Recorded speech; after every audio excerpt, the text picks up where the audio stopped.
Yahobu, Bapak Ibu Pendeta, Sinenge, Majelis dan warga Gereja Amin, ini adalah channel YouTube Sinode Gereja Amin. Karena itu, bagi yang mencintai Gereja Amin, tontonlah, subscribe, like, dan bagikan. Gereja Amin yang tangguh, mandiri, dan peduli. Tuhan Yesus memberkati.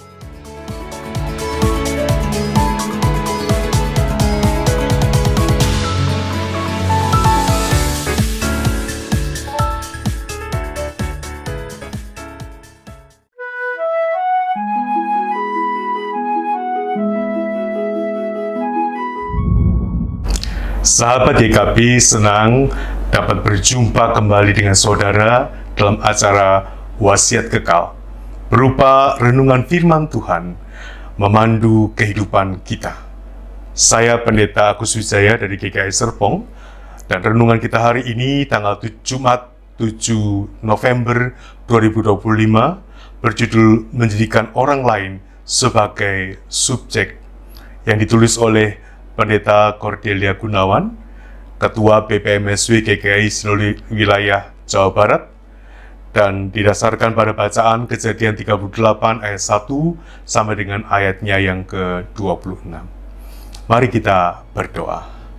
Tuhan, kami bersyukur untuk setiap hari baru yang Engkau berikan kepada kami, dan bila Tuhan kami boleh menikmati akan segala langkah kehidupan kami, namun juga bersama-sama dengan orang-orang lain dalam kehidupan kami, supaya hidup kami tidak hanya berarti buat kami, namun juga untuk orang-orang lain, bahkan makhluk lain dalam kehidupan kami. Serta berkati kalau kami akan membaca dan merenungkan firman-Mu pada hari ini. Dalam nama Tuhan kami, Tuhan Yesus, kami berdoa dan memohon. Amin. Saudara, yang akan menjadi pusat permenungan kita adalah Kejadian pasal 38 ayatnya yang ke-6. Kejadian pasal 38 ayat yang ke-6, yang demikian firman Tuhan. Yehuda mengambil bagi anak sulungnya, seorang istri namanya Tamar. Saudara, apakah kita punya rencana atau rancangan bagi hidup kita? Apakah dalam rencana atau rancangan itu kita juga memikirkan orang-orang yang ada dalam hidup kita dan melibatkan mereka dalam rencana-rencana kita? Ataukah jangan-jangan hidup kita hanya tentang diri kita sendiri, bahkan sampai tidak segan mengorbankan orang lain? Mungkin juga kita tidak secara langsung mengorbankan orang lain, tetapi kita menjalani relasi yang menguntungkan diri sendiri dan merugikan mereka. Teks Alkitab hari ini menceritakan sebuah kisah kelam tentang seorang perempuan bernama Tamar. Tamar adalah seorang perempuan muda yang diangkat menjadi menantu keluarga Yehuda. Namun ia hanya menjadi alat untuk menghasilkan keturunan. Tamar juga diperlakukan seperti barang, tanpa memperhatikan perasaannya.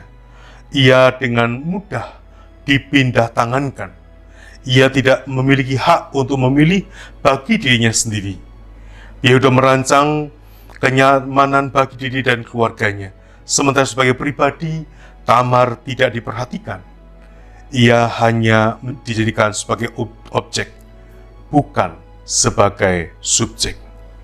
Jika kita renungkan lebih dalam, bisa jadi tanpa sadar kita seringkali berlaku seperti Yehuda.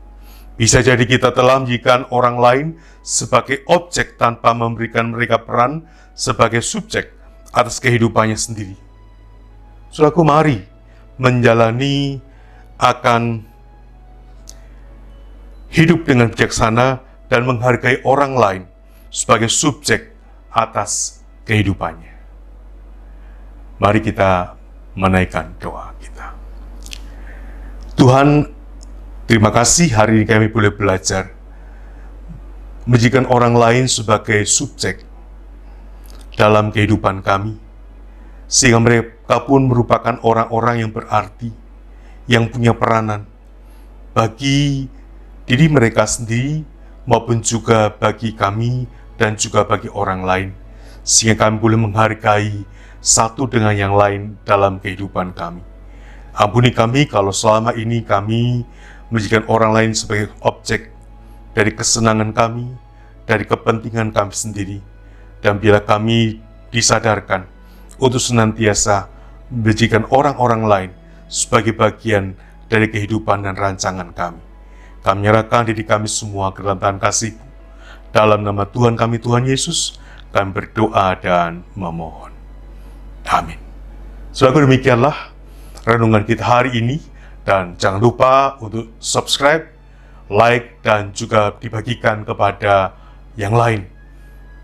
Saudara, teman, sahabat, kerabat, teman-teman gereja, supaya kemudian renungan ini juga boleh berarti bagi setiap orang. Tuhan memberkati